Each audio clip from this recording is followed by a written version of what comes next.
There's another story in the Bible where we can see for sure that the vineyard is the great square. It's called the story of Balaam and his donkey. It's usually called Balaam and the ass. That's how it's in the King James Version, where he's beating the donkey because the donkey won't go forward because there's an angel in the path, but Balaam doesn't see the angel. But there's actually a vineyard in that story. And so I've shown that Balaam is associated with Perseus, the constellation Perseus, and the angel, and he's riding on the donkey. That's Taurus with the long horns. Instead, it's the long ears. But the angel is Andromeda in the path, and the vineyard is the great square. So there's tons of evidence that Balaam is Perseus and the angel is Andromeda. But in the interest of time, we'll just blast forward. But that's additional evidence that the great square is the vineyard in the Noah story as well. So I think our interpretations of the Noah story have a lot of backing. This is from the Norse myths. There's a great flood when Ymir is slain by the first of the Aesir gods, Odin being one of them, but two strong Jotuns escape, Jotun and his wife. And that Jotun's name is Bergelmir, and they float away on an ice floe. But this illustration is from this book that I had as a child, which I loved.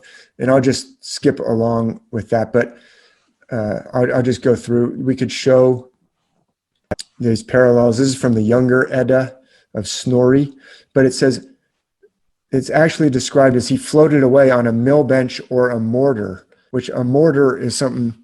Now it's something we launch mortar rounds out of, but basically it's a mortar and pestle is what you grind up the grain in, which again, Ophiuchus plays that in many myths in Africa, in India, in the Norse myths around the world. So that's the ark again in this Norse myth. It's also in the Elder Edda or the Poetic Edda, where the same Bergelmir is laid in a cradle, or it's actually the word is a luther, which means like a manger or a place that you put the flour, like a mill flour, like a mortar. So we have these figures around the world who get laid in a box and sent out into the water. Perseus actually does. His mother and he get put into a box by his grandfather. Moses, of course, gets put in an ark of bulrushes and slimed with pitch and all those other things.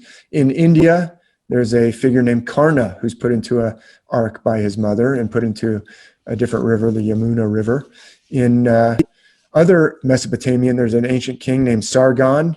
He's put into he says in his this is actually his biography in cuneiform. He says, I was put into the water by my mother, who was a priestess of Isis, and nobody could know that she was pregnant, so she put me in the water. In the Beowulf, there's someone named Shield Chafing, who's also put into an ark as a baby.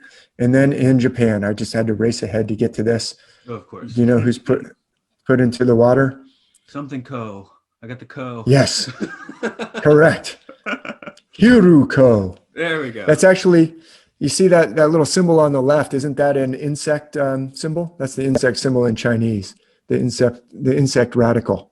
Sometimes it is, but sometimes they just use it for the sound, so you can't always be sure. Yeah, it's the leech child. He was born with no bones, so they called him the leech child, and they put him to sea. His parents put him to sea, and later he's also given this name, more commonly known by this name, but in the Kojiki he's called Hiruko, the leech child, but he's cast into the water. That's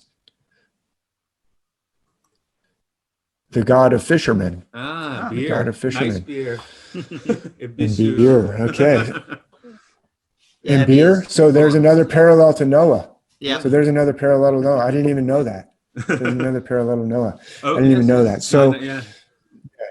So anyway, I'll just finish off with this. It's all part of this big system. It's an ancient system. I don't think it's just telling stories, although certainly, they were much closer to the stars back then because they could see them without light pollution. But and I think this comes from some very ancient, sophisticated pre-Egypt civilization, because it's already in the myths of Egypt. It's already about Babylonia.